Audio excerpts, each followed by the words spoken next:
Hello guys, good afternoon. So for today's video, magluluto tayo ng OB puto cheese. Ayan, so ito na po ang mga sangkap. So sa hindi pa nga pala nakapag-subscribe ng aking YouTube channel, so pa-subscribe naman guys para at click na rin sa bell button para updated ka sa mga next video ko. So guys, ituturo ko sa inyo ang mga sangkap. So ito po ay tatlong cup ng all-purpose flour.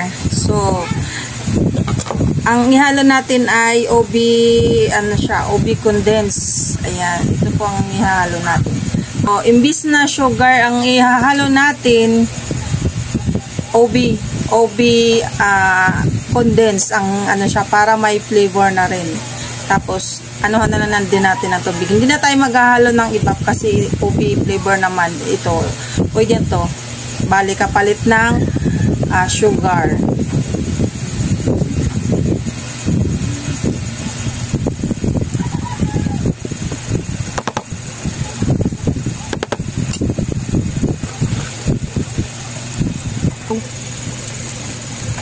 So, pangalawang tubig na to siya guys. Kasi tubig, kung ilang cup talaga sa tubig. Lalagay tayo ng OB flavor, OB condensed. Ayan, yan ang mag-flavor sa atin. Puto. Para magdagdagan natin kung ilan pa ang tubig na kailangan. Pero nasa inyo naman guys, kung maglalagay kayo ng evap. Sa akin kasi nung nagluto ako ng puto pao, ibap lang ang nilalagay ko tapos tubig na. Ito kasi tapos naglalagay ako ng sugar. Dito hindi na tayo maglalagay ng sugar kasi matamis naman tong OB condensed. Tsansahin na lang guys kung tama na ba sa tamis.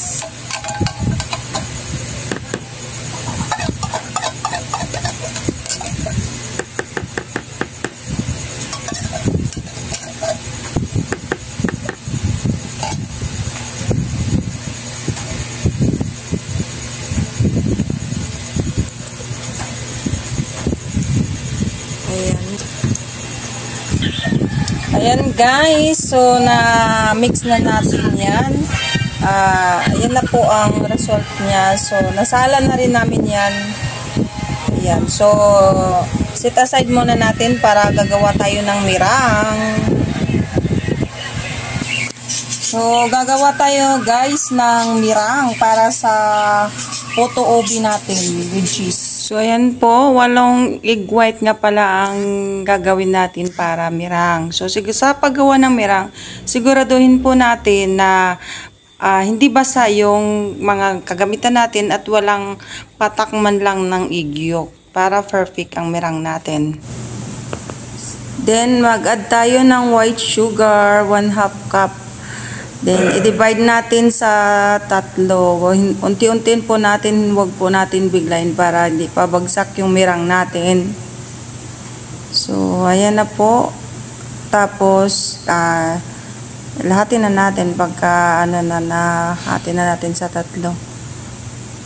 Yan, para magiging perfect yung mirang. Magdagdag tayo ng suka. 1 kutsarang suka lang.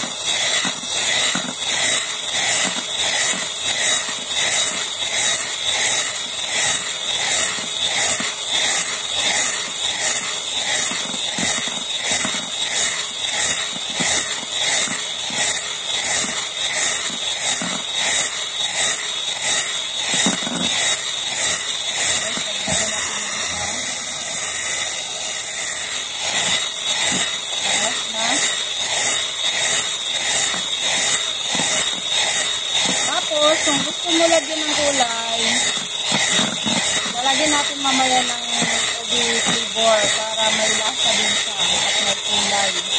Bago natin ihalo doon sa nakamix na natin na para puto OB.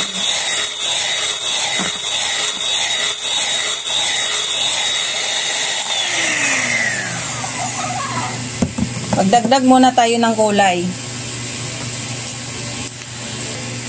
Depende sa inyo guys kung OB powder ba siya ilalagay nyo o lagyan na natin ng powder or mayroon naman siya, meron naman tayong OB flavor din na liquid tulad nito.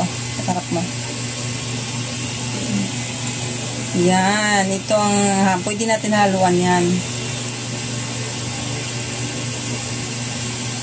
So, antayin na natin kasi pinapahinga din natin yung hand mixer natin. So, depende sa inyo guys kung anong gagamitin nyo. Hand mixer ba? O yung stand mixer? O pwede rin yung kamay nyo na lang. Yung kamay mismo nyo ang mix. So, manual. Ayan, lagyan natin ng konting flavor.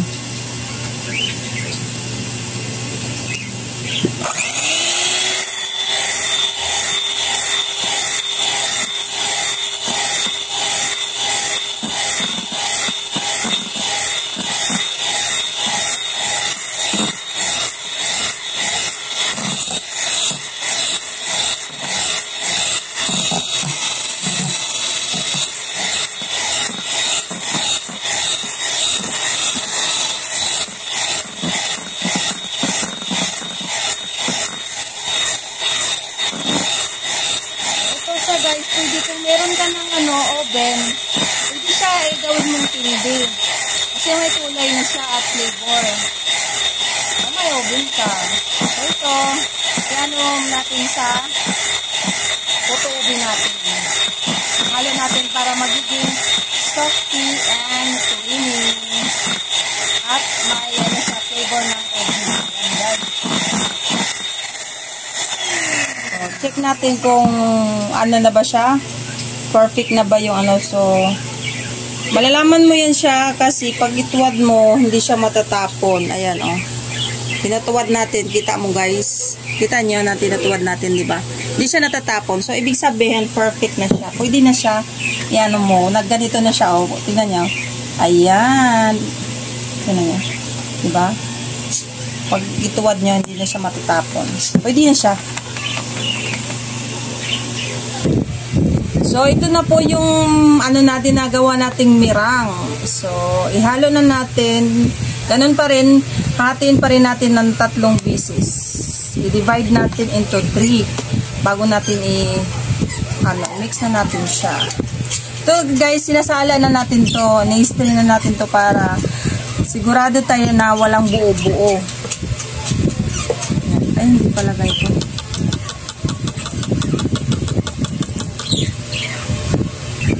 Ito pala pag-ano.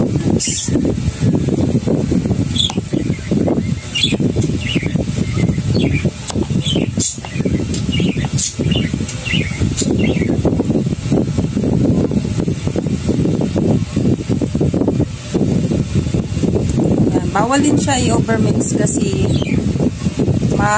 din ang mirang natin. Siya may kulay na rin siya at perfect obi na siya.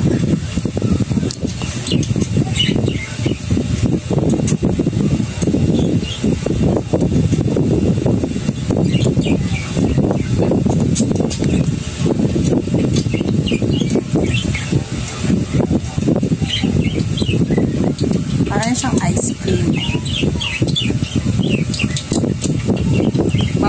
Bango ng ubi. My favorite kasi paborito ko yung ubi flavor. Kaya nagluto tayo ng ubi flavor.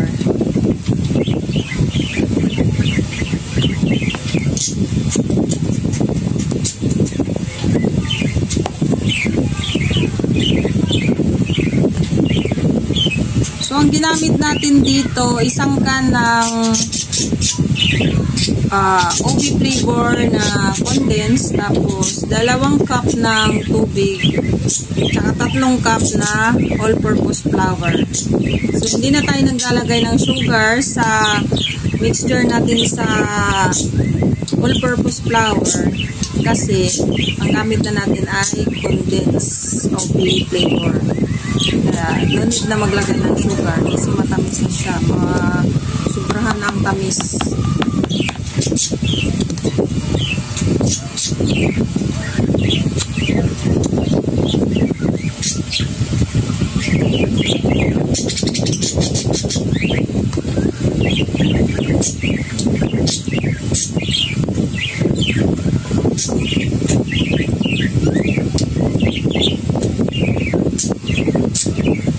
Bango na ng ubi.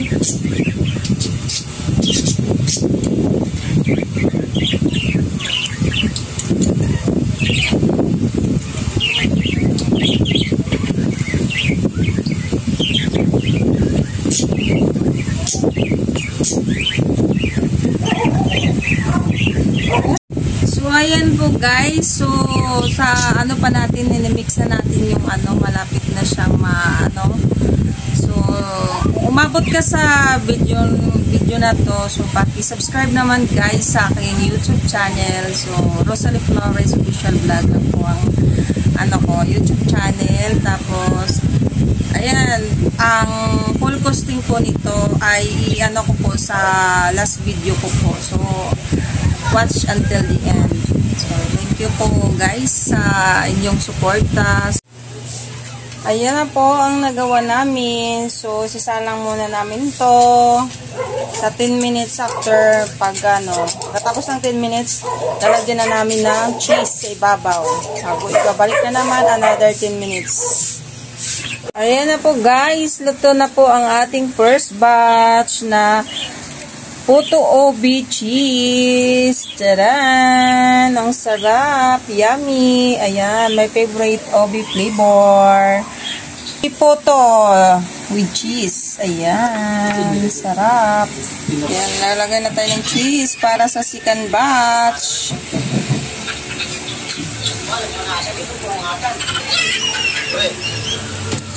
Ayan na. Salangan natin ng second batch. So, lutuin natin siya ng 10 minutes. 10 to 15 minutes para maluto na siya. Ayan, takpan na natin. Thank you for watching. God blessed.